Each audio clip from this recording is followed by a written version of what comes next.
So ayan guys, bali andito tayo ngayon sa shop. Welcome to my vlog again, and meron pa tayong gawa dito ngayon sa shop na rewirings. Bali magpapalit tayo ng buong harness ng TMX155 contact point. Yan si Idol, bali ginagawa niya na, and naisalpak niya na yung bagong harness ng motor, at inaayos niya na lang yung mga linya. Nagpalit na rin siya ng mga ibang parts ng motor niya, and pinapaayos na rin yung mga ilaw and flashers light niya and headlight and tail lights. So gusto ng customer na mayroon siyang ilaw. Bali yan yung bagong headlight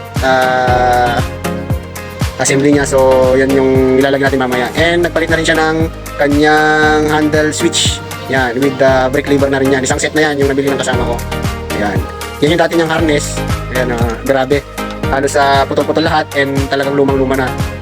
Pwede naman siyang gamitin pa, pero nga lang ang advice namin dun sa aming customer na pwede ring bumili na rin ng bago para plug and play. So ayan na nga, busy-busy yung kasama ko nag-wires dyan, at tinitingnan yung mga linya talaga, and medyo ang troubleshooting dyan yung pag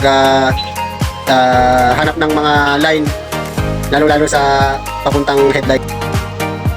So guys, konting history lang ng motor. Bali yung motor na yan is hindi umaandar. Pinunta dito ng customer na hindi umaandar. So tinignan ng kasama ko, and napagalaman namin na na-stock yung motor, and pinakialaman yung mga wirings niya. Yan. Bali nakita nyo yung carburetor niya is malinis na.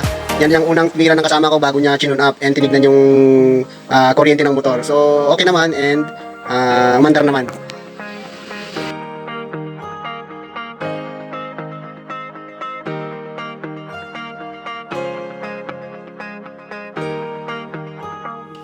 Hello guys, welcome to my vlog. Bali, ayun nga, mayroon kaming winawiringsan ng kasama ko dyan na contact point na TMX155. So palit, ano siya, buong harness. Kumbaga,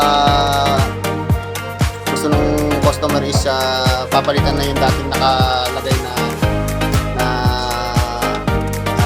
wirings niya, kasi putol-putol na siya. So pinalitan namin. Guys, meron pala akong po-promote lang na langis dito sa shop. Bali, ito po. Ito. Yan. Sobrang ganda yan sa mga scooters natin. Kung gusto nyo po ng ganitong langis, visit lang po kayo dito sa aming shop. Yan. Ganitong langis po. Try nyo po na ilagay sa inyong mga motor, at bigyan nyo po ako ng feedback regarding dito sa langis na to. So guys, thank you, and God bless sa atin lahat.